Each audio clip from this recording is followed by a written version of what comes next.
Okay.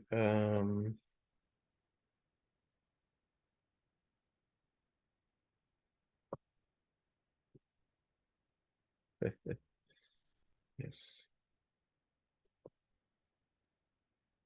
And if there is any student that is not in this group, please do not write your name. I am expected from you to come tomorrow. So the university is checking this kind of things, and also they are not checking to torture you. They are checking because the there are some commissions that they are checking these things. I mean, in Turkey, in Cyprus, to be sure that if students are coming to school, that's why they are checking, they are strict about this situation.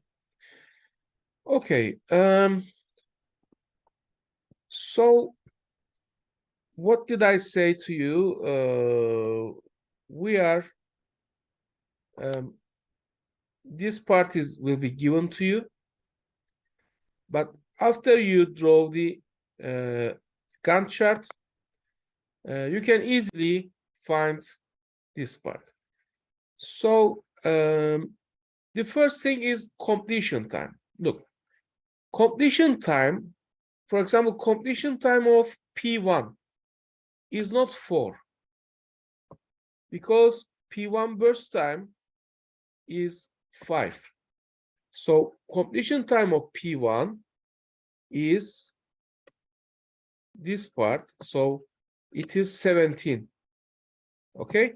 So because of the switching, do not just put the first P1 termination as completion time, because you have to check the last one. Last time the P1 appears in Gantt chart, so it is 17. The completion time of P2 is not 8. Just start from the end. Find P2. P2 is what? Finishing at time 23. So this is the completion time of P2. P3 completion time, let's check from right to left, 11. P4, 12. P5, 24. Here. P6, 21. The completion times. So this is how we can easily find. Because one process will appear more than one time, may appear more than one time in Gantt chart.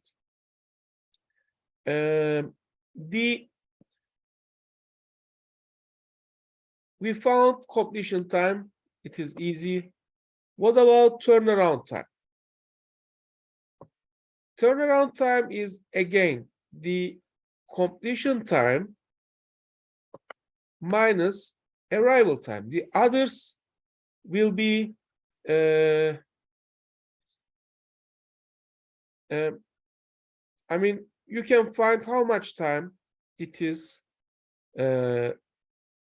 here.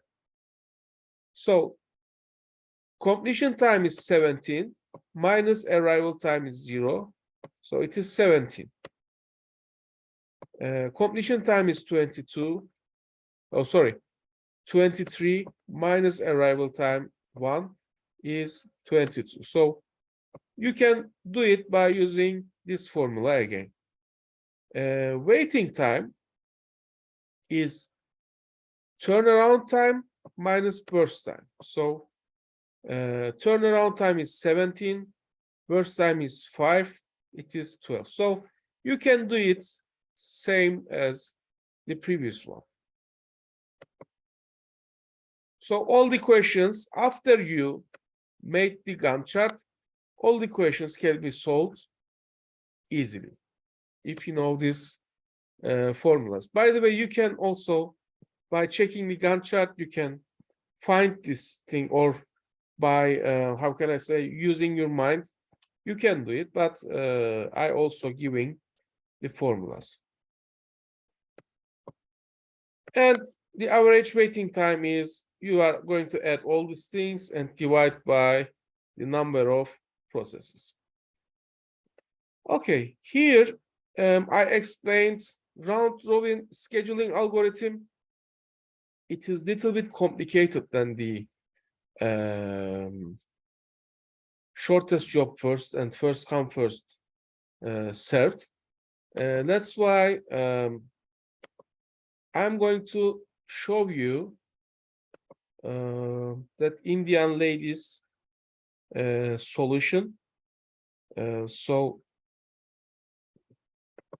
and after that, I will finish the lecture. Okay, where did I?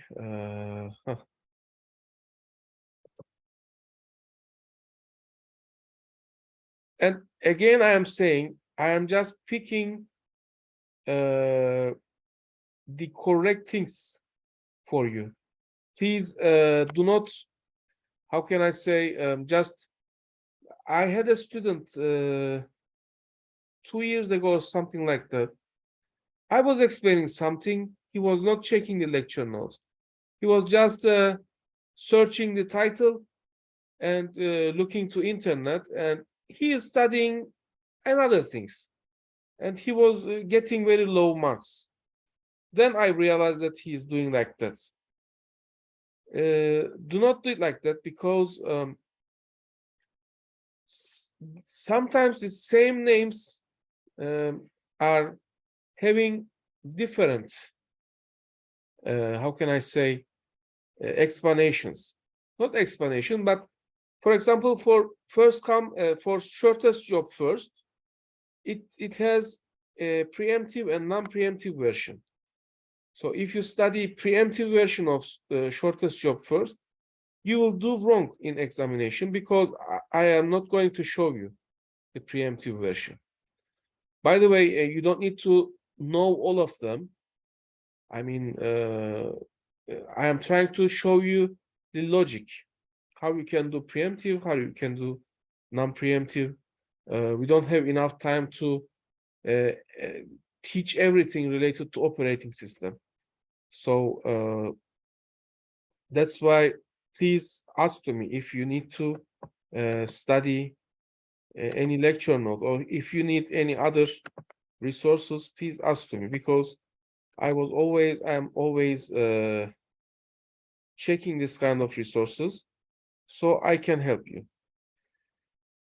Okay, let me to go to that Indian lady. I will also stop it when I need, and make extra explanations.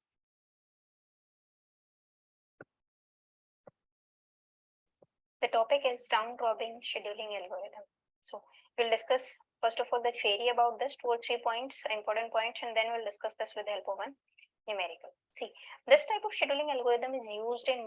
Okay, I am just putting the subtitles because of voice is not so good and her accent. So let's start from the beginning.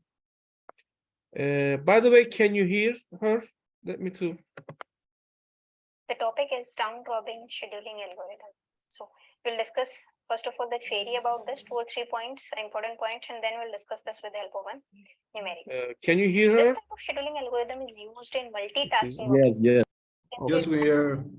Okay, thank you. Yeah, but they understand it in that clear. That video we have discussed what is multitasking. 1 second, I am stopping and See, let us listening. take one example. What did you say? The last one? For me, I'm hearing her, but my understanding is not that good from what she's saying. I'm less struggling to understand what she's saying because of the sound. Can you repeat me? I didn't understand. Yes, sir. I'm struggling to understand what she is saying. That's why I put the subtitles. Maybe you can follow. By the way, just I am using her video to explain you round robin again. So I will stop and I will explain also. Let's start. Round robin scheduling algorithm. So we'll discuss first of all the theory about this, 2 or 3 points, important points, and then we'll discuss this with the help of one numerical. See, this type of scheduling algorithm is used in multitasking operating system, or you can say time sharing operating system. We have discussed many types of operating systems. In that video, we have discussed what is multitasking operating system. See, let us take one example. When you are working on your laptop, then at same time you are, maybe listening songs, and at the same time you are surfing on internet, and as well as some background processes are also running at the same time. So many processes are running, and it seems that all the processes are running parallelly, but it is not true. It is based on the time quantum. Every process, the operating system will allocate some unit of time to each process, maybe 2 millisecond. Okay, maybe for 2 millisecond, the CPU will be allocated to that your process which is running your Windows Media Player, and another for 2 unit of time, or 2 millisecond, some background processes is running, maybe that maintaining the system clock of your laptop, something like this. Okay, and this is the switching between these processes. See, and the switching is so fast that it looks like that all the processes are running parallelly. एक साथ वो सारी process run हो रही है, but ऐसा नहीं होता है. That is not actually true. This is what the multitasking operating system, or you can say time sharing operating system. So in those kind of operating system, this for scheduling the processes, which kind of scheduling algorithm is used? That is round robin scheduling algorithm. Okay, so this algorithm is similar to first come first serve, but with some time quantum. One extra thing is what? With some time quantum. And this algorithm is what? The mode of this algorithm is what? It is always preemptive scheduling algorithm. Okay, now what is this time quantum? You can say time quantum is the time or the period of time for which a process is allowed to run uninterrupted in a preemptive multitasking operating system in one go. Okay, in this case, it is not like that we pick one process based on some maybe the criteria of arrival time or burst time, and we'll complete that process, and after that another process will be picked and complete its execution. It's not like that. We pick one process. The criteria is what? The time quantum plus arrival time also.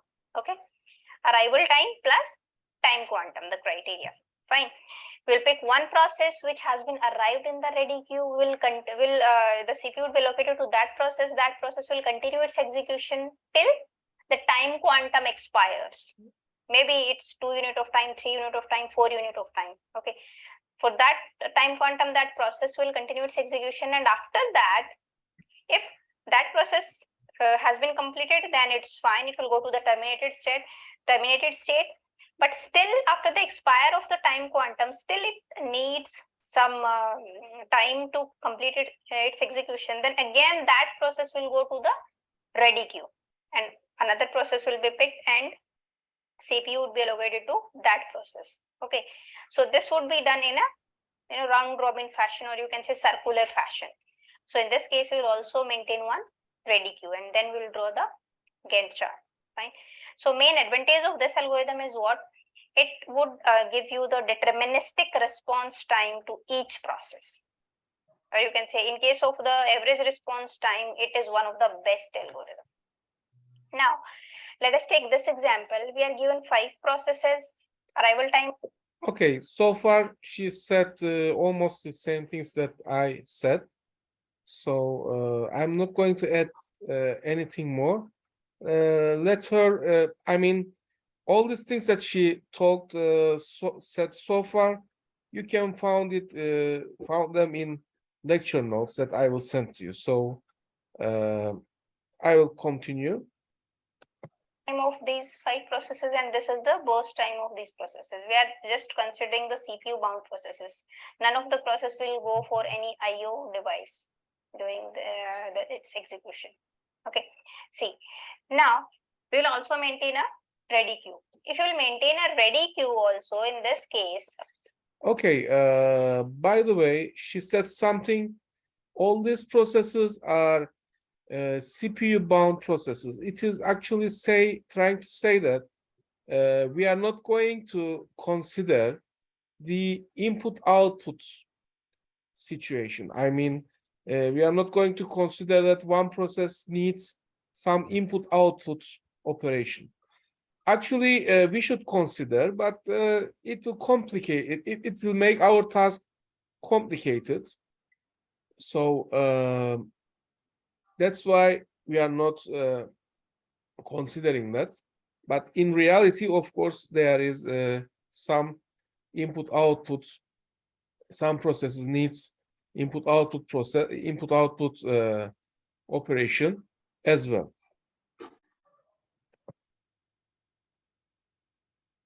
The process will go for any IO device during its execution.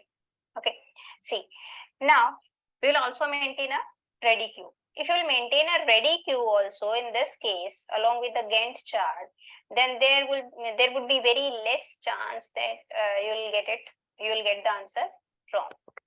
Okay, she's also saying here in our first two scheduling algorithms, first come first served and shortest job first, we did what?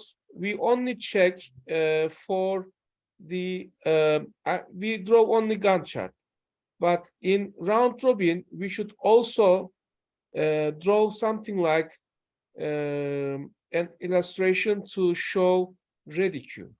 Which process is in ready queue? Because otherwise we will confuse.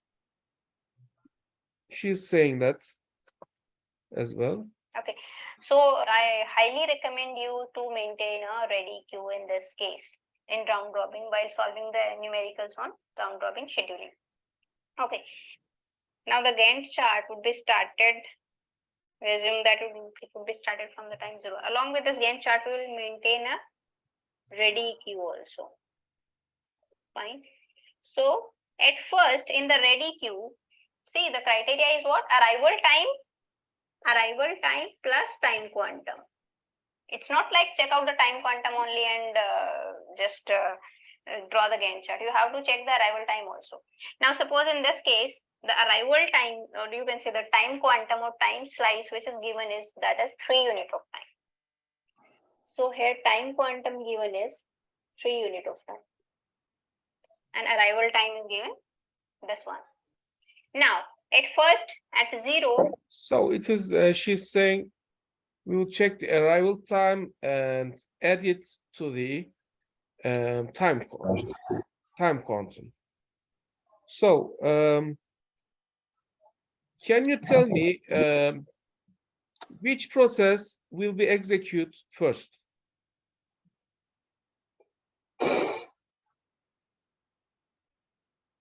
P1. P1, how much time? 3 quantum. 3 nanoseconds or 3 units. So it will execute 3 units P1. And when time is 3, which I mean, there should be some processes inside ready queue. I think when time is 3, P3 will be in the ready queue. So yes. I will put P1 because P1 is not finished. Still, we have 5 nanoseconds to go. So after P3, I will put P1. So I'm letting her to do it. P1 has arrived in ready queue. Now suppose in ready queue we have P1. Okay, at time 0. Now only one process is there at time 0 in ready queue. We will delete this process from ready queue and this would be CPU would be allocated to this process. For how much unit of time? Now the criteria is arrival time we have checked plus time quantum. Now time quantum is 3 unit of time. So we'll allocate the CPU to P1 for only 3 unit of time. Also check the burst time of this process. The total burst time of P1 is 5. Okay. Still this process require 5 unit of time to complete its execution. Fine, because CPU was allocated for only 3 unit of time. Okay. Now at 3, this P1 would be removed from the CPU and again go to the ready queue. But before putting this P1 again into the ready queue, you have to check. Maybe there would be another processes which have been arrived. So fine. While this P1 was running. So check out the arrival time of another processes. See, arrival time of P2 is 5. So this one is not there in ready queue. Now, arrival time of P3 is 1. So while P1 was running, so sometime at 1, P3 has arrived. So P3 is now in ready queue. Now this would come at 6 and this would come at 8. So before 3, only one process has arrived and went into the ready queue. Now at 3, P1 would be removed from the CPU and again P1 will go to ready queue. Now check out the ready queue. Next process is P3. We will remove the process P3 and allocate CPU to P3. For how many unit of time? Check out the time quantum for 3 unit of time. Now see, it's not like that after P1. Let's also check. I will stop P1 will go to at. ready queue. Now check out. Okay. Why it is let's okay. Now P3 in ready queue, P1 in ready queue. And let me to put also execute P3. The ready queue. Next process is P3. We will remove the process P3 and allocate CPU to P3. For how many unit of time? Check out the time quantum for 3 unit of time. Now, okay, so if it is executed 3 units more, time is 6. Okay, P3 when it is finished execution, it will put back in ready queue because it is 4 nanoseconds left, so it should be executed more. But when it is trying to put inside ready queue, when it is time 6, which processes or process are arrived?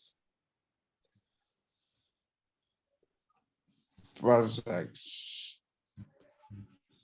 That is Process 2, process 4, process 1. Process 2, process 4, process 3. Okay, process 1 is there. I know that. So process 2 is arrived at time 5, and process 4 is arrived at time 6. So I have to put process 2 and process 4 here, and after that I will put process 3. Okay, so she is also going to do it, I hope. It's not like that after P1, P2 is there, so we'll write P2 here. You have to check out arrival time also. Maybe sometimes they can give you, they will not always give you the time arrival time in increasing order like 0, 1, 2, 3, 4, 5 or 0, 5, 6, 7, 8, something like this. Okay, maybe the arrival time of P2 is C5 and P3 is 1. So P3 will come before P2. This is just an example. Okay. War Thunder is the historical online action game that gives you access to over 1,000 legendary 20th century vehicles. Take out the most famous or the rarest. Okay. Now, see P3. P3 will require 7 unit of time, but we can allocate CPU to P3 for only 3 unit of time in one go. After that, we'll remove this process forcefully because the version is what? Preemptive version. So 3 for 3 unit of time, that is 6. So the remaining burst time of this one is 7 minus 3, that is 4. P3 still needs 4 unit of time for completing it. By the way, she's writing the remaining times here. but I advise you to write this part in below of ready queue. I think it will be better, so you will not make a mistake. It's execution. Now update the ready queue also. Now it's not like that at 6 we'll remove this P3 and we'll put the P3 in ready queue. Maybe before this P3, while P3 was running, maybe some another process would have come in the ready queue. So check out that also before 6. See, yeah, at 5 P2 came at 5. Now see, at 6 P4 came, and at 6 this would be preempted. So say this, maybe you can have, you can say that first of all we'll write P3 and then we'll write P4. Or another option is first write P4 then write P3, because time is same. At 6 the new process came, and at 6 also we preempt this process from the CPU. So the funda is what? If this kind of situation is there, then we will always put the newly arrived process in the ready queue first. This is the condition. Fine. So we'll put P4 here, and then we'll preempt this P3, and again this P3 would be in the ready. Okay, actually she didn't explain, but the situation is, I was not going to mention it, but she explained, I'm going to say now, because at time 6, P4 is arrived into ready queue, okay? But I'm not saying that P3 will be before P4. P3 will be put to ready queue after P4, because P3 is finished execution at time 6. So we are not going to write it here, but it will need some time to put into ready queue back. Okay, it will need some time, very small time, but it will come. It will certainly come after P4. That's why we are writing P4 first and P3 next. Okay, now she's going to execute, I think, P1. That's This process will come at make it. A. So this is not in the ready queue now. Now, next P1 would be removed from ready queue and CPU would be allocated to P1. P1 would need Okay. CPU would be allocated to P1. Okay. Now time is 9. So when I check the arrival times, all the processes are. It means that will be in ready queue. So which one was left? When time is 6, I put. So when time is 9, till time is 9, P1 will be put into ready queue. Yes. So I will write P5. Then I'm not going to do anything because it was 3. Yes. So I have to put P1 again. I will put P1 again at the end of the queue. I mean, not at the end. Yes, at the end of the queue after P5. So here I will write P5, then P1. P1 would need 5 units of time, but we can allocate CPU for 3 units of time. So 6 plus 3 is 9, and the remaining is what? 2 units of time. Fine. Now at 9, P1 will go, and again will be there in the ready queue. But before putting this P1 in this ready queue, we will check, is there any process who has come while this P1 was running? Yes, we have one process. While the time was 8, P5 came in the ready queue.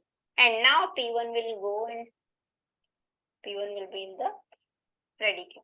Now next is P2. In the ready queue, we'll delete P2 and CPU would be allocated to P2. Okay, think about that. P2 has 2 nanoseconds of execution time. Our time quantum is 3. So I will execute 2 nanoseconds. If it is 1 nanosecond, I will execute 1 nanosecond. So if it is less than the time quantum, it will execute that much. So when it is execute P2, 2 nanoseconds. So because of all the processes are arrived in ready queue, now I will not consider which process is arrived. So if I execute, for example, process 4 is 3 nanoseconds, process 3 is 4 nanoseconds. For example, for process 3, when it is finished execution, I will put it to the end of the queue. I will not consider if there is any arriving process. So after this one, our task is very easy. Check out the burst time for P2 is 2. So we cannot say that 9 plus 3 will allocate this CPU for 3 unit of time. 9 plus 3 is 12. You have to check also the burst time. P2 will require only the 2 unit of time. So we'll allocate CPU to P2 for 2 unit of time. Okay. Then now P2 is done. We'll not put P2 again in the ready queue because P2 is done with its execution and it's now terminated. Now next is now we'll run this P4 for how many unit of time? For 3 unit of time because time quantum is 3. As well as check the burst time. See, P4 would need only 3 unit of time for completing its execution. Okay, so 11 plus 3 is 14. Now P4 will not go back to the ready queue. Why? So because P4 has completed, P4 got completed because it required only 3 unit of time for its execution. Okay, now next process is P3. Now check. Okay, by the way, when the processes are finished execution, she click one of them, but not all of them. It is better to just sign them. I mean, which one is finished, because it will make you too confused. Burst time for P3 is still it needs 4 unit of time, but we can allocate CPU for only 3 unit of time because time quantum is 3. 14 plus 3 is 17. Still, it will need 1 more unit of time for completing its execution. Now it will go back to the ready queue because it is still left with 1 unit of time. Okay, P3 will go back to the ready queue. Now, while P3 was running, we didn't check is there any process has come to the ready queue. Why? So because all the processes have come till the time 8. Okay, so no process will come now. Now P3 will go again back to the ready queue. Now next process is P5. Delete this P5, allocate CPU to this P5. The required burst time is 5. So for 3 unit of time, we'll execute this and then when again put this again put the P5 into ready queue. 17 plus 3 is 20. Now P5 will again back to ready queue. Now next is P1. Now the remaining time of P1 is what? Only 2 unit of time it will require. So we'll continue, we'll run this P4 for only 2 unit of time, 20 till 22. Now P1 is also done. Now next is P3. Now P3 would require only 1 unit of time. Okay. Now we'll run this P3 for only 1 unit of time, 22 plus 21, 23. Now P3 is also done and the remaining is P5. So P5, see, now you have to update this burst time also. P5, once CPU is allocated to P5 for 3 unit of time. So remaining time was 2. And now it will need only 2 unit of time. That is why we'll run this for. That's the thing I'm talking about. She didn't write it and now she remembered that she didn't write. So it will be confusing. So do not forget to write. It is better to write just below of these processes. 2 you need to find. 23 plus 2 is 25.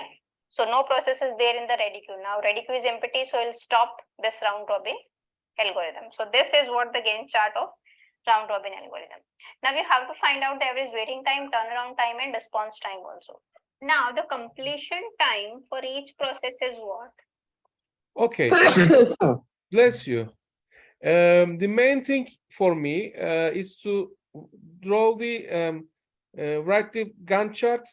The others are really very easy after you do it correctly. We did several times for each scheduling algorithm. I will send you the video. So I'm not going to continue. She will just write all the other things. I mean, completion time, turnaround time and waiting time, and it will at least after that, she will calculate the average waiting time, which it is same as the others. So I will stop the lecture here. If you have any question, please tell me. If you don't have, I will finish the lecture.